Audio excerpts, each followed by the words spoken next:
Kaya tayo po ilarap sa sunod na bahagi sa mga kay panaginip o pamitay. Praise the Lord. Ilang po ito sa mga may nais sabihin.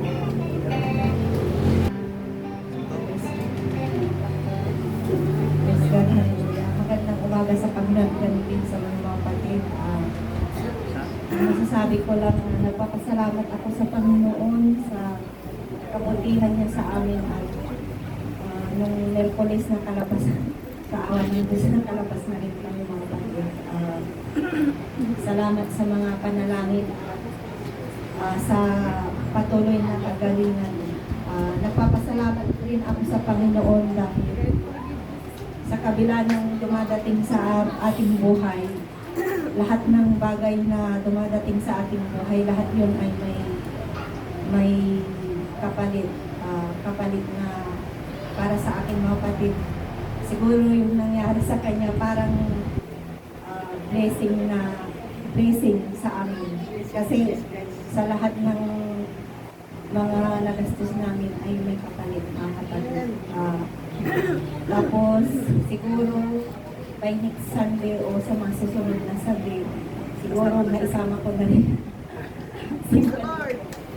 Niyayaya ko siya kaso siyempre ka-opera lang na yung last na opera niya.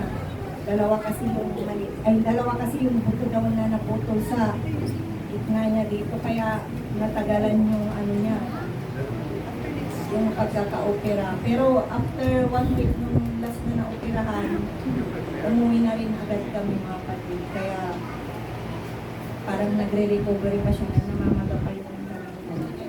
Kaya hindi ko muna niyaya, siguro loobin ng Panginoon by next Sunday siguro. Kaya rin ang Panginoon.